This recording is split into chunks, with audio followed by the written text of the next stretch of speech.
রাতেও মনে পড়ে না, দিনেও মনে পড়ে না, বছরের পর বছর, দিনের পর দিন কোনো দিন আল্লাহর কথা মনে পড়ে না, রাসূলুল্লাহ সাল্লাল্লাহু আলাইহি সাল্লামের সুন্নাতের অনুসরণ করা মনে করে না। কেমনে পার হইবেন বাপ? এত বছর দাড়ি কাইটা আখিরাতে পার হইবেন কেমন? 30 বছর সুদ খাইয়া আখিরাতে পার হবেন কেমন? কোনো দিন ফজরের নামাজ পড়েন না, আখিরাতে পার হবেন কেমন?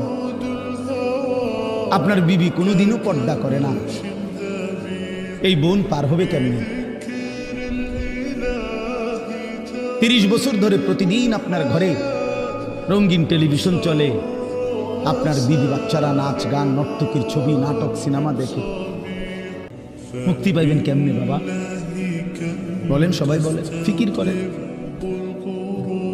ভেবে দেখেন। কি বুঝাই দিবেন আল্লাহকে? কি বুঝাই দিবেন রাসূলুল্লাহ সাল্লাল্লাহু আলাইহি সাল্লাম?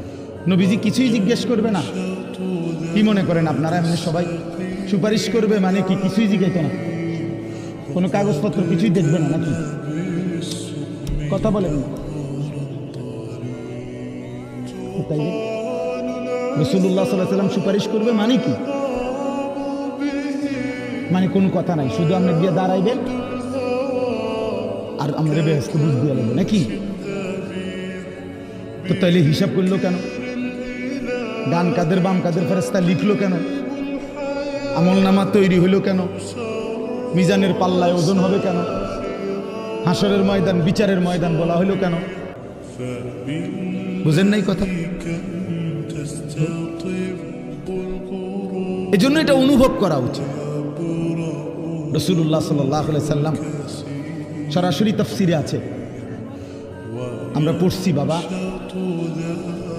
আল্লাহ তাআলা যেদিন নবীকে বলছেন, বন্ধু আপনার সামনে আমি আপনার উম্মতের আমলনামা খুলব, এই কথা নবী যখন শুনছেন, আল্লাহ নবী সাল্লাল্লাহু আলাইহি সাল্লাম অঝরে কাঁদছেন। কেন কাঁদছেন?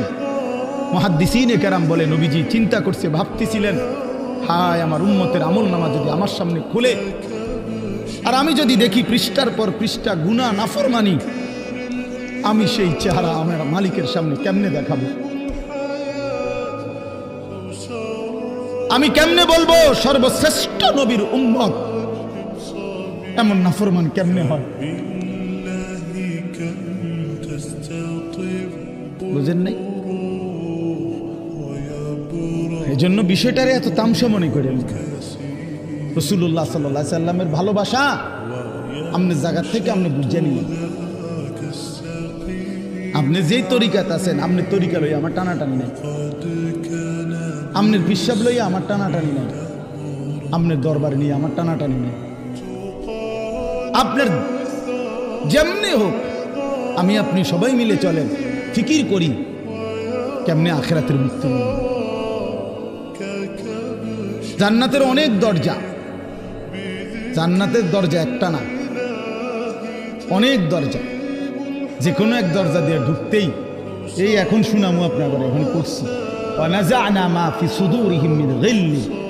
আল্লাহ বলেন আমার যতগুলো বান্দাকে আমি জান্নাত দেব, ঢুকবার আগেই আমি তাদের কলিজা থেকে চিরদিনের জন্য হিংসা বিদ্বেষ রাগ ক্ষোভ ক্রোধ সরাই দেব। ইখওয়ানান, সবাইরে ভাই ভাই বানায় দেব। আলা সুরুরিন মুতাকাবিলিন, সমস্ত জান্নাতি পরস্পর পরস্পরের মুখোমুখি হয়ে আনন্দ আর ফুর্তিতে মজে থাকবে।